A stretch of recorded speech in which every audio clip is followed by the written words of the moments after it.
How could a single gun tear hundreds of Allied bombers out of the sky? And at the same time, destroy any tank on the battlefield? How did an anti-aircraft cannon become a symbol of precision, fear, and technical superiority? Today we dive into the story of the legendary 8.8 that dominated two very different worlds of war and still fuels myths to this day. After World War I, the Treaty of Versailles prohibited Germany from developing heavy weapons. Yet inside the workshops of Krupp and Rheinmetall, new projects were already underway in secret. Behind cover companies and so-called test projects, engineers worked on an anti-aircraft gun, designed to fight the next generation of high-altitude bombers. By the late 1920s, the first prototype appeared, the FLAK 18. It sat on a cruciform carriage that allowed a full 360-degree traverse, and featured a semi-automatic breech that ejected the spent shell, and was ready to fire again almost instantly.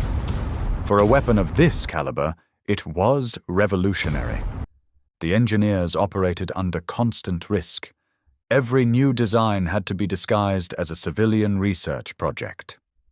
To avoid arousing suspicion from Allied inspection commissions, Swedish partners such as Bofors helped move technical drawings abroad, where development could continue in relative safety.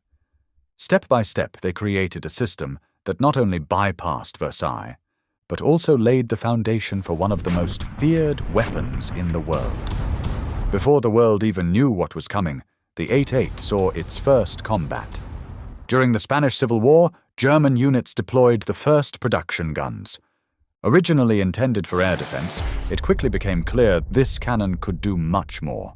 It smashed bunkers, shredded fortifications, and pierced the armor of contemporary tanks at ranges, where other guns were already ineffective. A warning sign of what Europe was about to face. Spanish observers reported an eerie precision, when German batteries lowered their barrels and struck enemy positions with pinpoint accuracy. For the German designers, Spain was a stroke of luck. They gathered invaluable data on wear, loading speed, and optics under real combat conditions.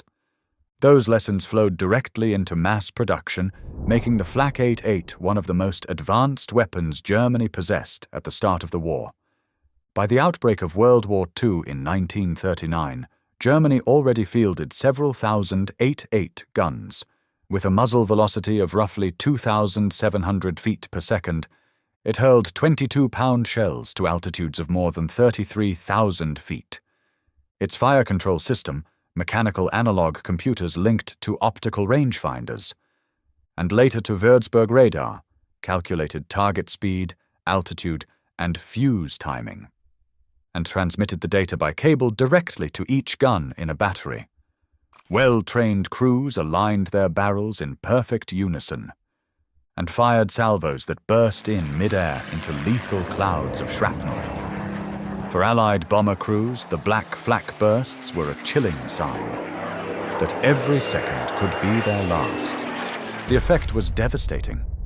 A single battery could force an entire bomber formation to break off, or jettison its bomb load prematurely. Even without a direct hit, the psychological pressure often led to navigational errors or poorly aimed bomb runs. Many pilots described the black clouds and the metallic smell of fragments as a constant presence of death that turned every flight over Germany into a nightmare. France, May 1940. British Matilda tanks advanced against German lines. Their armor shrugged off every German anti-tank gun. In desperation, German flak crews depressed their 88mm barrels and fired flat across the field. The effect was catastrophic. The Matildas burned. That day, an anti-aircraft gun became a tank killer, and its reputation spread like wildfire. From then on, the 8.8 accompanied every major German offensive. In North Africa, Rommel used it as a desert sniper, knocking out Allied armor from miles away. On the Eastern Front, 88s temporarily halted the advance of Soviet T-34s and KV-1s. until purpose-built tank destroyers could be deployed. This improvisation changed German tactics. Commanders began to place 88s deliberately at key choke points, to smash armored attacks long before they could close the distance. The gun's high muzzle velocity gave its shells a remarkably flat trajectory, enabling accurate hits over great ranges. Even Allied reports spoke of a phantom tank killer that could stop entire assaults in their tracks. What made the 88 so deadly? Its 88mm caliber combined high velocity with a flat trajectory and exceptional accuracy. A skilled crew could fire up to 20 rounds per minute. High explosive shells fragmented into thousands of razor-sharp pieces, inflicting lethal damage within a radius of 30 to 50 feet. Armor-piercing rounds could penetrate up to 4 inches of steel at more than a mile, enough to destroy any tank of the era. Its modular design allowed quick barrel changes in the field. The cruciform carriage enabled rapid switching between travel and firing positions, and the semi-automatic breech kept the rate of fire relentlessly high. In short, precision, speed, and versatility in a single weapon. The gun's efficiency bordered on industrial. Experienced crews could set up in under 3 minutes, and even fire directly from the traveling position in an emergency. A worn-out inner barrel could be replaced by trained hands in less than half an hour. A crucial advantage during sustained engagements. Even in freezing temperatures or under heavy attack, the mechanism remained remarkably reliable, making the 88 one of the toughest weapons of its time. Behind every technical statistic were human beings. A heavy battery consisted of 4 to 6 guns, each served by a crew of about 10. Gunners, loaders, radio operators, and fuse setters. They worked in perfect rhythm, often under constant enemy fire.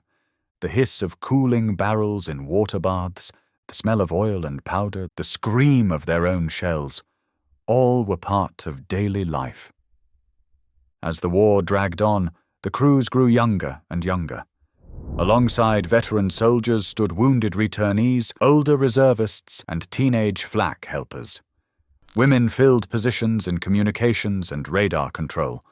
Losses were heavy, especially from 1944 onward, as Allied fighter bombers targeted FLAK sites. The often quoted claim that only 1 in 5 survived is exaggerated, but anyone serving on an 88 worked one of the most dangerous jobs in the war. Eyewitnesses recall sleepless nights, burning ammunition stores, and comrades killed in seconds by counter-battery fire. Yet many stayed at their posts until the very end. Out of duty, out of camaraderie, and out of the hope that they might protect their cities and families from the relentless bomber streams. To defend major cities, Germany built massive FLAK towers in Berlin, Hamburg, and Vienna starting in 1940. These giant fortresses, with walls over 10 feet thick, mounted heavy twin guns up to 12.8 centimeters in caliber. They served not only as gun platforms, but also as air raid shelters for tens of thousands of civilians. As Allied bomber streams roared overhead, the towers shook under the constant thunder of the 80s. Strategically, they could not stop the bombing campaign, but locally they were almost impregnable and became last bastions during the final days of the Reich. Some towers remained manned for weeks after the capitulation, their crews unsure whether to surrender. Even 1,000-pound bombs barely scarred their reinforced walls. Several still stand today, some as museums, others as silent monuments, whose concrete scars still bear witness to the battles fought around them. The 88's versatility inspired further developments. Starting in 1942, the heavy Tiger I tank received a specially adapted version, the KWK-36. With it, the Tiger could destroy enemy armor at ranges of over 2 miles, often with the very first shot. Later came the even more powerful Park 43, mounted in the Tiger II, the Jagd Panther, and the Nashorn. These vehicles had their own shortcomings, but their guns were regarded by friend and foe alike as the best anti-tank weapons of the war. Allied crews especially feared the combination of range and optical quality. Reports tell of tanks being hit from distances, where Allied weapons couldn't even return fire.